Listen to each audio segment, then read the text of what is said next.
প্রিয় দেশবাসী ও আমার সকল ফেসবুক বন্ধুরা, আজকে আমি একটি বিশেষ কারণে এই লাইভ অনুষ্ঠানটি করছি। আমি আপনাদের সম্মুখে কিছু কথা তুলে ধরতে চাই। বাংলাদেশের বর্তমান সামগ্রিক প্রেক্ষাপট নিয়ে, বিশেষ করে হিন্দু ধর্মাবলম্বীদের শারদীয় দুর্গোৎসব, হিন্দু ধর্মাবলম্বীদের বিশেষ দাবি দেওয়া, বর্তমান পরিস্থিতির প্রেক্ষাপট ইত্যাদি বিষয়ে আমি কিছু কথা আপনাদের মাধ্যমে তুলে ধরতে চাই এবং কিছু প্রশ্ন রেখে যেতে চাই। আমি আশা করি যারা আমার এই লাইভটি দেখছেন তারা কমেন্ট করে এবং আপনাদের মূল্যবান মতামত আমাদেরকে জানাবেন। আমি প্রথমেই আমাদের অন্যতম ধর্মীয় উৎসব শারদীয় দুর্গোৎসবের প্রীতি ও শুভেচ্ছা জানাচ্ছি সবাইকে। সবাই শারদীয় দুর্গোৎসবের এবং শুভ বিজয়ার শুভেচ্ছা গ্রহণ করবেন। বাংলাদেশের হিন্দু সম্প্রদায়ের এই দুর্গোৎসব নিয়ে বেশ কিছুদিন যাবৎ একটি টালটামাল অবস্থা, একটি তর্ক বিতর্ক, একটি উদ্বেগ উৎকণ্ঠা দীর্ঘদিন যাবৎ বিরাজ করছে।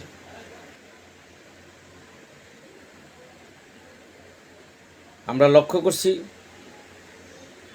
যে কিছু কিছু মহল বা কিছু কিছু ব্যক্তি এসব বিষয় নিয়ে বেশ কিছুভাবে লেখালেখি, বেশ কিছু উদ্বেগ উৎকণ্ঠা, বেশ কিছু ঘটনা প্রবাহ তুলে ধরেছেন। আসলেই এগুলো লক্ষণীয় বিষয়।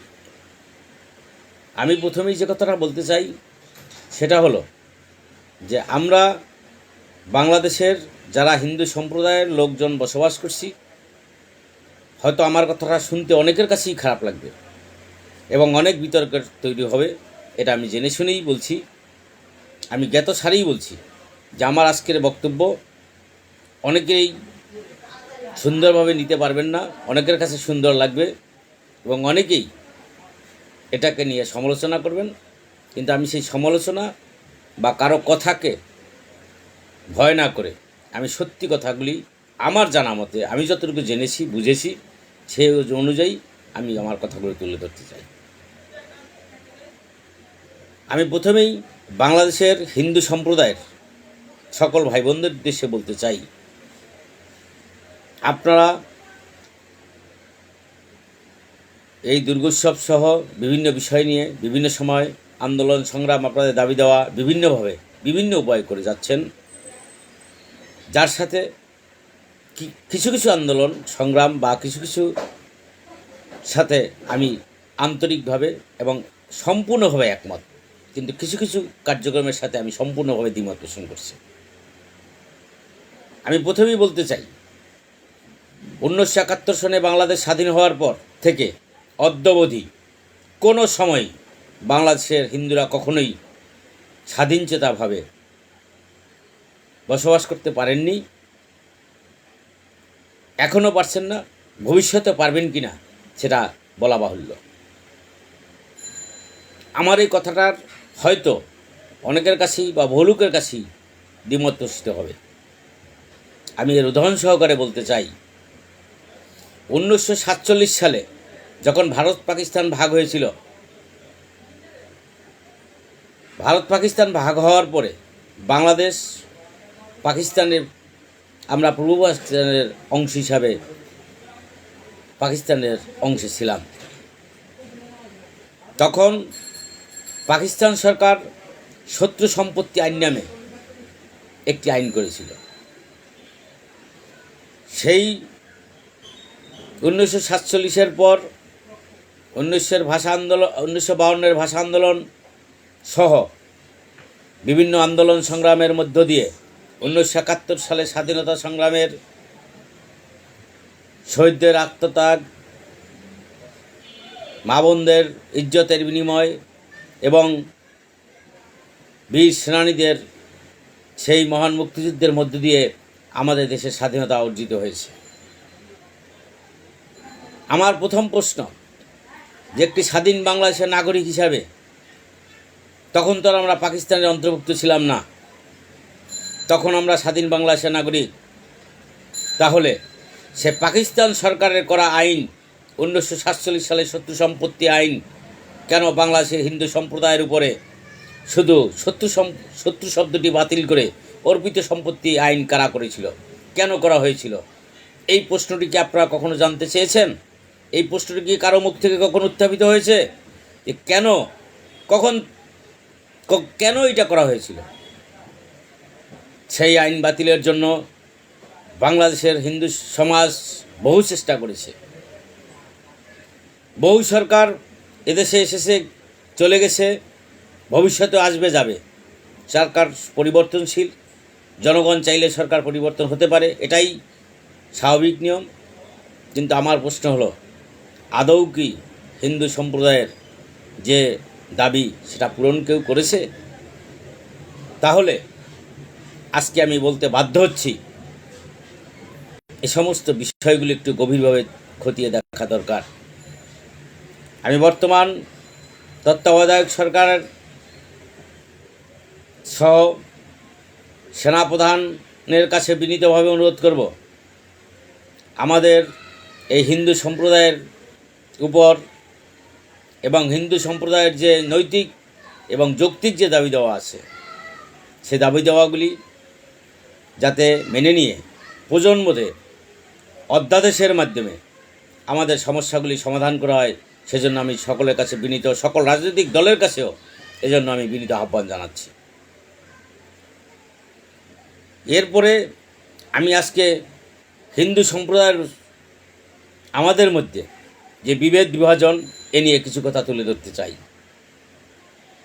আজকে আমরা বলি প্রত্যেকেই, যেমন মুসলিম সম্প্রদায় তারা বলে তাদের ইসলাম ধর্ম, খ্রিস্টান সম্প্রদায় বলে খ্রিস্টান ধর্ম, বৌদ্ধ সম্প্রদায় বলে বৌদ্ধ ধর্ম। আমরা হিন্দু যারা আছি তারা আমাদের ধর্ম হলো সনাতন ধর্ম। ধর্ম শব্দটা কিন্তু সবের ভিতরই কমন জিনিস। তাহলে আগে আমাদেরকে বুঝতে হবে ধর্ম শব্দের অর্থ কী।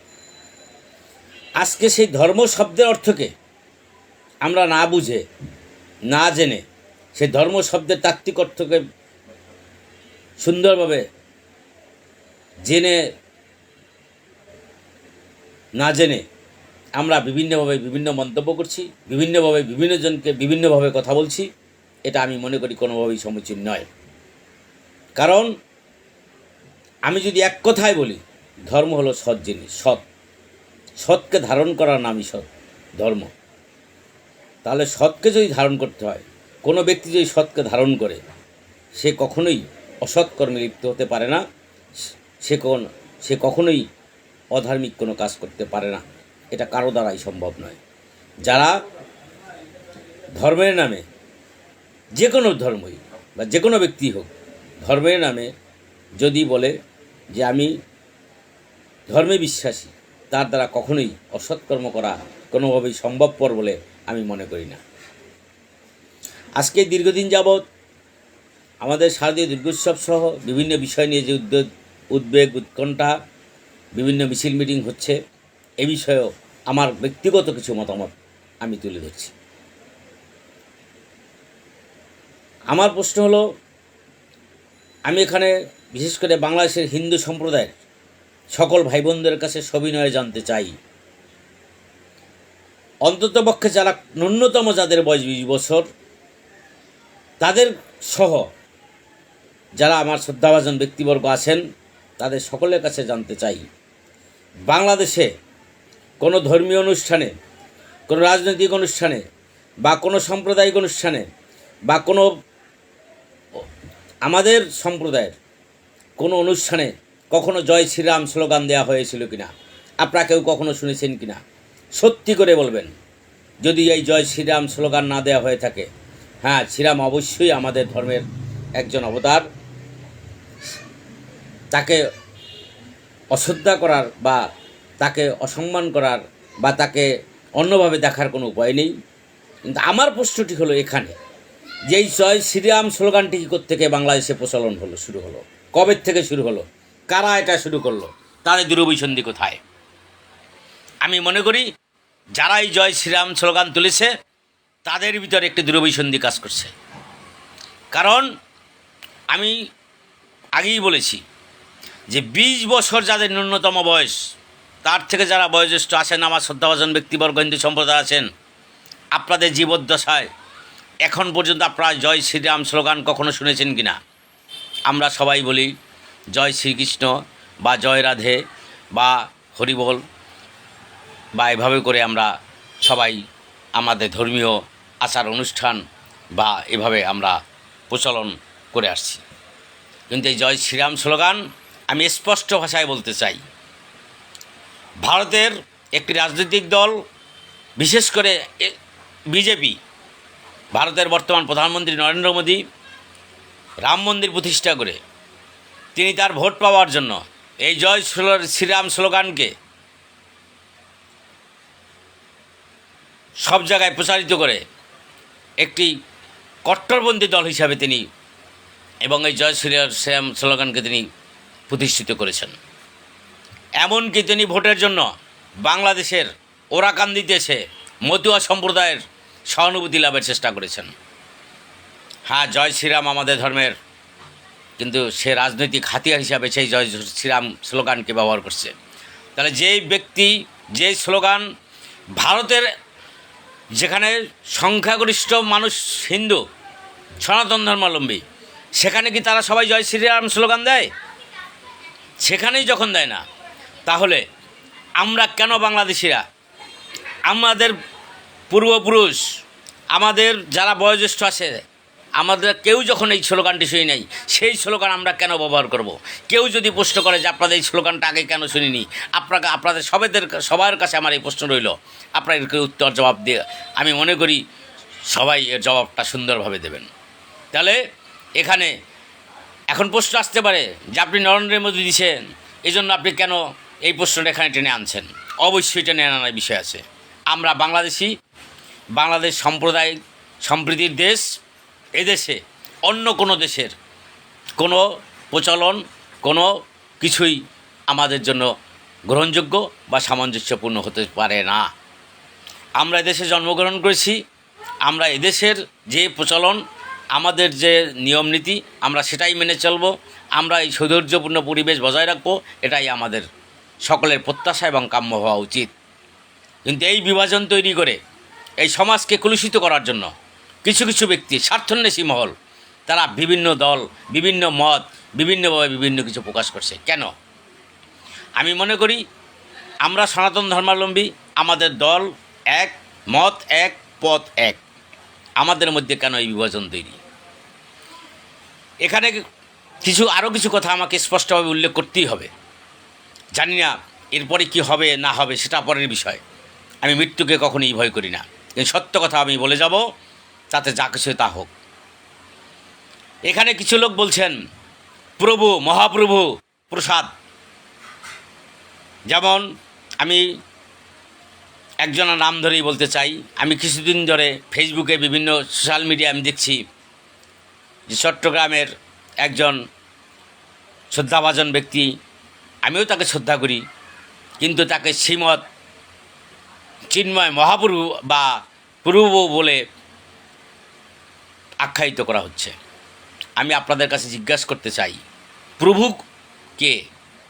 একমাত্র সৃষ্টিকর্তা ছাড়া কাউকে প্রভু বলা যায় কি না? আর প্রসাদ কি এত সস্তা জিনিস? রাস্তাঘাটে দোকানে আপনি নিরামিষ ভোজনের কথা বলে দোকানদারি করে আপনি ব্যবসা করে নিচ্ছেন, সেটাকে আপনি প্রসাদ বানিয়ে দিচ্ছেন। প্রসাদকে এত সস্তা জিনিস মনে করছেন আপনারা? ধর্মকে এত সস্তা কেন ব্যবহার করছেন আপনারা? কারা ধর্মকে এত সস্তা ব্যবহার করছেন? ধর্ম এত সহজ জিনিস নয়। ধর্ম যতই সহজ ততই কঠিন। ধর্মকে এভাবে বিক্রয় করা, বিপন্ন করা বা ধর্মকে বিকৃত করা, আমি অনেকে দেখেছি বিভিন্ন দেবদেবী বা আমাদের বিভিন্ন মহাপুরুষদের ছবি বিভিন্ন রূপ ধারণ করতে গিয়ে বিকৃত করছে। আমি মনে করি এটা মহা অন্যায়, এটা কোনোভাবেই হওয়া উচিত নয়। যার যে রূপ ছিল, যার যে রূপে আমরা দেখেছি, আমরা জন্মের পর থেকে যেটা দেখেছি, যেটা প্রকৃত, সেটাই আমাদের করা উচিত। অন্য কোনোভাবেই সেটাকে বিকৃত করা উচিত না। আমি মনে করি তাতে ধর্মের নামে অধর্মের কাজ করা হয়। আজকে এই দুর্গোৎসবে কিছু কিছু ঘটনা ঘটেছে। আমি এই ঘটনার তীব্র নিন্দা ও প্রতিবাদ জানাই। আমি আশা করি সরকার, প্রশাসন, সমস্ত রাজনৈতিক দল এই যে সমস্ত ঘটনাগুলি ঘটেছে, এই সমস্ত ঘটনা বিষয়ে তারা সোচ্চার হবেন, ব্যবস্থা নেবেন। কিন্তু তার অর্থ এই নয় যে আমরাও পাল্টা প্রতিশোধ, আমি প্রতিশোধে বিশ্বাসী নই। আমি মনে করি আমরা আমাদের ন্যায়সঙ্গত দাবি, আমাদের সুন্দর সুস্থতার মাধ্যমে, আমরা ন্যায়ভিত্তিকতার মাধ্যমে আমরা সেটা আদায় করব, এবং সরকার, এদেশের মানুষ, আমরা সে দাবি অবশ্যই আমাদের ন্যায়সঙ্গত দাবি সরকার মেনে নেবে এবং সেটা বাস্তবায়ন করবে। আমি প্রথমেই অনুরোধ জানাবো যাতে আমরা যারা সনাতন ধর্মাবলম্বী আছি, আমাদের দল মত থাকবে একটা। এখানে কোনো বিভাজন, এখানে কোনো ঐক্যমত, কোনো জোট মহাজোট, কোনো দল, ব্যক্তিগতভাবে যদি কেউ কোনো দলের সমর্থক থাকে বা কোনো নেতা থাকে, কর্মী থাকে, সেটা যে ব্যক্তিগত। কিন্তু হিন্দু সম্প্রদায় হিসাবে আমাদের সবাইকে ঐক্যবদ্ধ হতে হবে। আমাদের দল একটাই, আমরা সনাতন ধর্মাবলম্বী। আমাদের সনাতন ধর্মকে আমাদের রক্ষা করতে হবে। আমাদের সনাতন ধর্ম আমরা যাতে নির্বিঘ্নে পালন করতে পারি সেটা দেখতে হবে, এবং আমাদের সমাজ যাতে আমরা সুষ্ঠুভাবে পরিচালিত করতে পারি, আমরা যাতে সকলের সহযোগিতা নিয়ে চলতে পারি, আমরাও সকলকে সহযোগিতা করতে পারি, এই মনোভাব নিয়ে আমাদের সকলকে এগিয়ে আসতে হবে। এখানে জোট মহাজোট, অমুক দল তমুক দল, অমুক গোষ্ঠী তমুক গোষ্ঠী, অমুক মত তমুক মত, কোনো মত পথ চলতে পারে না। এই মত পথের বিভাজন তৈরি করেই আমাদের সমাজটা আজকে বিভাজিত। কথা কেউ স্বীকার করুক বা না করুক, এটা আমি স্পষ্ট ভাষায় বলতে চাই যে এই মত পথের বিভাজন তৈরি করেই মূলত আমাদের এই হিন্দু সম্প্রদায়কে, আজকে হিন্দু সমাজকে বিভাজিত করা হচ্ছে। আজকে আমি আরেকটি প্রশ্ন উত্থাপিত করতে চাই, সেটা হলো কিছুদিন আগে হিন্দু আইন সংস্কার নিয়ে বেশ কিছু লেখালেখি, সোশ্যাল মিডিয়ায় লেখালেখি, বিভিন্ন আন্দোলন, বিভিন্ন কর্মসূচি পালিত হয়েছে। আমি সেখানে দেখেছি, আমি সেখানে বলেছিলাম যে নারীর অধিকার দিতে হবে। নারীর অধিকার কি? নারী, বিশেষ করে হিন্দু সম্প্রদায়ের নারীরা, তারা এতটাই অধিকার বঞ্চিত, তারা পিতা মাতা, ভাই, স্বামী, সবের কাছ থেকে অধিকার বঞ্চিত। হয়তো অনেকেই স্বীকার করবেন না, তারা মুখ থেকে বলেন যে বিয়ের সময় কন্যাকে এটা দিয়েছি না বা বোনকে এটা দিয়েছি না। আপনি যখন বিয়ে করেছেন তখন আপনি আনেননি সমস্ত যৌতুক, আইনে যেমন আইন বিরুদ্ধ, আপনি দিয়েছেন, অন্যায় করেছেন, এনেছেন, সেটা অন্যায় করেছেন। আমি যৌতুকের কথা বলিনি, আমি বলছি তাদের সম্পত্তির অধিকার ফিরিয়ে দিতে হবে। সেটা কতটুকু হতে পারে, কীভাবে হতে পারে, সেটা বিবেচ্য বিষয়, আলোচনার বিষয়, সেটা একটা মাত্রা থাকতে পারে। কিন্তু তাদের অধিকার বঞ্চিত করে রাখা আমাদের কোনো ক্রমেই ঠিক নয়। এ নিয়ে বহুজনে বহু বিরূপ মন্তব্য করেছেন। আমি তাদেরকে বলতে চাই এটুকু যে আপনি হিসাব করতে হবে আপনাকে। আপনি আপনার মাকে আপনি সম্পত্তি দেবেন না, আপনার বোনকে আপনি সম্পত্তি দেবেন না, আপনার স্ত্রীকে আপনি সম্পত্তি দেবেন না, আপনি তাদেরকে অধিকার দেবেন না। অথচ আপনি আজকে শারদীয় দুর্গোৎসব করছেন, মায়ের আরাধনা করছেন, কুমারী পূজা করছেন, মাতৃরূপে কুমারী পূজা করছেন, সেই নারী শক্তির আরাধনা করছেন। তাহলে এই নারী শক্তির আরাধনা কেন? নাকি এটা মাতৃশক্তি, মায়ের পূজা করে সেই মায়ের অধিকার যারা দিতে চান না, সেই নারীর অধিকার যারা দিতে চান না, প্রকৃতপক্ষে তাদের কি সেই পূজা করার কোনো মানে আছে? এই প্রশ্নের জবাবটা আশা করি আপনারা সকলে দেবেন। সকলের কাছে সবিনয় আমি বিনীতভাবে আমি এটা জানতে চাই।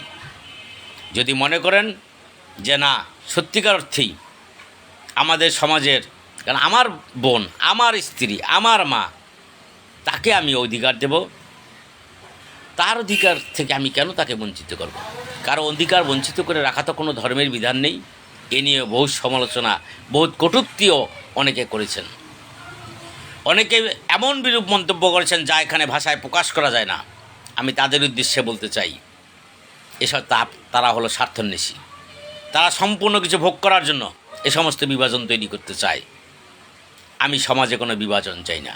আমার বক্তব্য হলো একটাই, যে আমরা সনাতন ধর্মাবলম্বীরা সব এক, ঐক্যবদ্ধ এবং এক ধর্মের অনুসারী। অতএব আমাদের মধ্যে কোনো বিভাজন চলতে পারে না। আমাদের সমাজকে ঐক্যবদ্ধ করতে হবে, আমাদের এক থাকতে হবে, আমাদের ন্যায়সঙ্গত দাবি দেওয়া ন্যায়সঙ্গতভাবে উপস্থাপন করতে হবে, নিয়ম পদ্ধতির মাধ্যমে উপস্থাপন করতে হবে। সেই দাবি দেওয়া আদায় করতে গিয়ে আমাদের যদি কোনো কর্মসূচি দিতে হয়, কোনো প্রসেস গ্রহণ করতে হয়, সেটা আমরা অবশ্যই করব। আমরা সম্মিলিতভাবে সবাইকে নিয়ে করতে চাই। কেউ কারো বাহাদুরি দেখিয়ে লম্বা লম্বা বক্তব্য দিয়ে, কেউ প্রভু সেজে, কেউ কাউকে ছোট করে, কাউকে বড় করে নেয়। সবাইকে সমান চোখে দেখে, সুন্দর চোখে দেখে, সবাইকে ভ্রাতৃত্বের বন্ধনে আবদ্ধ করে একত্রিত হয়ে আমরা আমাদের সমাজকে রক্ষা করি, আমাদের দাবি দেওয়াকে আমরা আদায় করি। এটাই হলো আমার মূল বক্তব্য। আরেকটি কথা হলো, আমি সদাশয় সরকারের কাছে আমি সবিনয় অনুরোধ জানাবো, আমাদের বাংলাদেশের সংখ্যালঘু, আমি শব্দটি উচ্চারণ করতে চাই না, যদিও এটা বলতে বলতে একটা প্রচলন হয়ে গেছে। আমাদের বাংলাদেশের হিন্দু সম্প্রদায় সত্যিকারে অনগ্রসর। তারা স্বাধীনতার পর থেকেই অবহেলিত। এই অবহেলার জাতীয় সংবিধানের অনুচ্ছেদ অনুযায়ী, বিভিন্ন অনুচ্ছেদের অনুযায়ী সে জাতীয় সংবিধানে স্পষ্টভাবে উল্লেখ আছে যে অনগ্রসর জনগোষ্ঠীর জন্য কাজ করা সরকারের নৈতিক দায়িত্ব। আমি মনে করি এই সরকার এই অনগ্রসর হিন্দু সম্প্রদায়ের জন্য, তাদের জন্য কাজ করবেন, তাদের অগ্রসর হওয়ার সুযোগ করে দিবেন, তাদের জন্য যা যা করণীয় সেটা করবেন। আমরাও সরকারকে সহযোগিতা করতে চাই, সহযোগিতা করব, এবং সরকারও আমাদের এগিয়ে আসবেন, এই প্রত্যাশা এবং এই আশা এবং এই অনুরোধ আমি সরকার সহ সংশ্লিষ্ট সকলে এবং সকল রাজনৈতিক মহলের কাছে আমি অনুরোধ এবং আশা করছি। আমার বহু বক্তব্য আছে। আমি এই বক্তব্যের পরে আমি বিভিন্ন তাদের রিফ্লেকশন, কমেন্ট, আপনাদের মতামত দেখে পুনরায় এই ব্যাপারে আমি আমার বক্তব্য তুলে ধরব। শুধু আজকে এটুকুই বললাম। আর আমি প্রশাসনের কাছে অনুরোধ জানাবো, সরকার এবং প্রশাসন তথা সমস্ত রাজনৈতিক দলের কাছে আমি সবিনয় অনুরোধ জানাবো, বাংলাদেশে যাতে আর কোনো সাম্প্রদায়িক সম্প্রীতি কেউ বিনষ্ট করতে না পারে, সেজন্য আমাদের সবাইকে সজাগ থাকতে হবে। কাউকে কোনো রকম, সে যেই হোক, আমি হলে আমাকেও কোনো রকম ছাড় দেওয়ার কোনো প্রশ্ন ওঠে না। সাম্প্রদায়িক সম্প্রীতির বাংলাদেশকে আমরা বিশ্বের বুকে উঁচু করে, মাথা উঁচু করে দেখিয়ে দিতে চাই বাংলাদেশ একটি সাম্প্রদায়িক সম্প্রীতির সুখী সমৃদ্ধ বাংলাদেশ। এটাকে আমরা প্রতিষ্ঠিত করতে চাই। আমরা অন্য কোনো রাষ্ট্রের উদাহরণ চাই না, আমরা অন্য কোনো রাষ্ট্রের ব্যাখ্যা চাই না, আমরা অন্য কোনো রাষ্ট্রের স্লোগান চাই না, আমরা অন্য কোনো রাষ্ট্রের কোনো কিছুই চাই না। আমরা আমাদের অস্তিত্ব নিয়ে, আমাদের দেশের সব কিছু নিয়ে, সংস্কৃতি, ঐতিহ্য, সমাজ, আমাদের দেশের ধর্মীয়, আমাদের দেশের মানুষ যে ধর্মপরায়ণ, সেই ধর্মপরায়ণতার ভিত্তিতে আমরা চলতে চাই। আমরা হতে চাই উদাহরণ, কারণ অনুকরণ নয়, কারো অনুকরণ নয়। আমি আবারও বলছি, কারো অনুকরণ নয়। আমরা হতে চাই উদাহরণ। আমাদেরকে অনুকরণ করবে, আমরা কাউকে অনুকরণ করব না। এটাই হবে আমাদের মূল থিম, এটাই হবে আমাদের চিন্তা চেতনা।